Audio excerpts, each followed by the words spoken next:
Nou, ik kom niet uit Friesland, maar ik woon hier inmiddels bijna 18 jaar.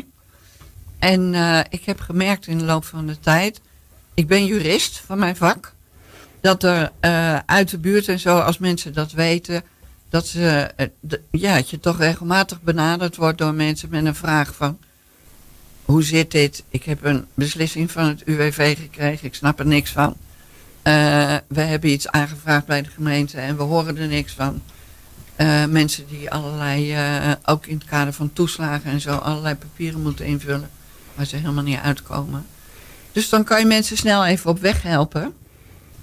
En toen dachten wij van, ja, eigenlijk is dat een functie ook van politieke partijen. Om niet alleen achter de bureaus in de raadzalen besluiten te nemen, maar ook echt een beetje aan de belangen van mensen te werken. Ja, en Bart, is dat Bart, voor jou eigenlijk... Voor mij geldt hetzelfde. Ik woon al jaren in Friesland. Ik ben zowel wethouder, raadslid als bewindvoerder geweest. En kom dus heel veel mensen tegen die het zelf niet kunnen. Want als je nagaat, er is heel veel laaggeletterdheid in Nederland. Dus ook in Friesland.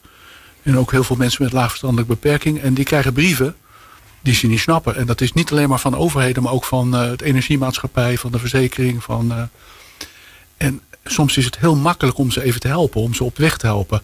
En ik zou willen zeggen dat wat wij doen, dat het een soort wegenwacht is om mensen op weg te helpen, om vervolgens dat zelf weer te kunnen. Of ook om door te verwijzen. Want er zijn ook in Noordoost-Friesland wel genoeg instanties die ook kunnen helpen.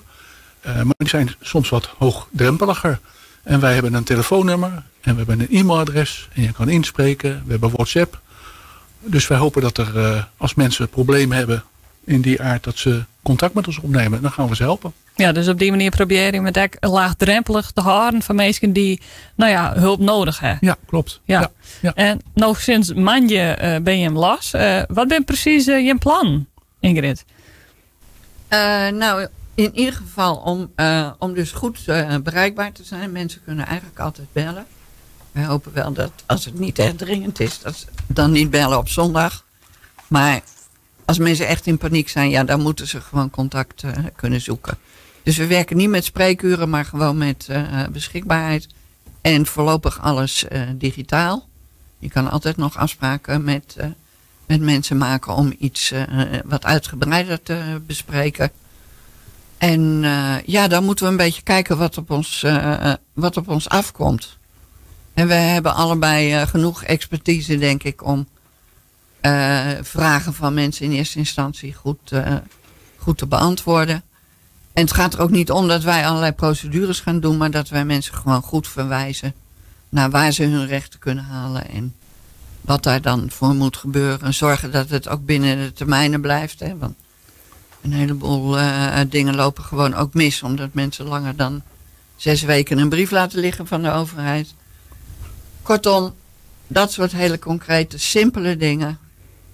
Mensen verwijzen naar goede advocaten, sociale advocaten. Die zijn er, maar die moet je natuurlijk wel een beetje weten te vinden. Nou, dat soort eenvoudige stappen. Ja, en het is belangrijk om te zeggen dat dat niet alleen maar geldt voor mensen die lid zijn van Sociaal in Noordoost-Friesland, maar voor alle inwoners. Dus maakt niet uit van welke partij je bent of partijloos, maakt niet uit. Nee. Als je problemen hebt, bel ons en we gaan je helpen. Daar zijn we voor. Ja, en dat team, jij bent nou Machine 12, maar ben je Machine 12 een team of ben er meer? Nee, wij zijn samen een team. Ja, en we houden dat ook even zo. Hè? Dat blijft een beetje overzichtelijk en dan kan je het goed met de telefoon en WhatsApp en zo kan je het regelen. En er zijn zoveel instanties en groepjes mensen die hulp verlenen en daar kunnen wij gewoon goed naar verwijzen. Dus dan hoef je niet alles zelf binnen te halen. Nee. Wat ik me nog afvroeg, Bart, het leek me voor sommige mensen echt wel een stap om te zeggen, ik snap het net. Verwacht je hem wel dat mensen een gebruik in maken van je team? Ja, ik hoop het wel. Ja, en het is mooi dat er zoveel aandacht is besteed aan het feit dat wij zijn opgericht in de krant en nu bij jullie. En ik hoop dat dat een beetje door gaat werken. In ieder geval op de sportschool werd ik al aangesproken van, ik heb je zien staan en wat leuk dat je dat doet. En als dat dan een beetje doorpraat, dan hoop ik dat het goed komt en dat ze ons bereiken. Want het zou zonde zijn als dat niet gebeurt, want dan komen mensen gewoon verder in problemen. Dat is de praktijk. Ja, en ik denk ook dat het taboe op...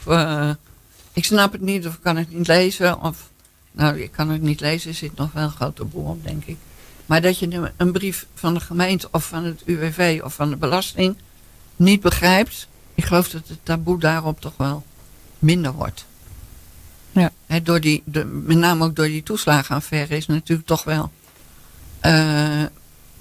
wel voor mensen zelf ook in hun bewustzijn boven water gekomen. Dat het heus niet zo is dat de overheid het altijd goed doet.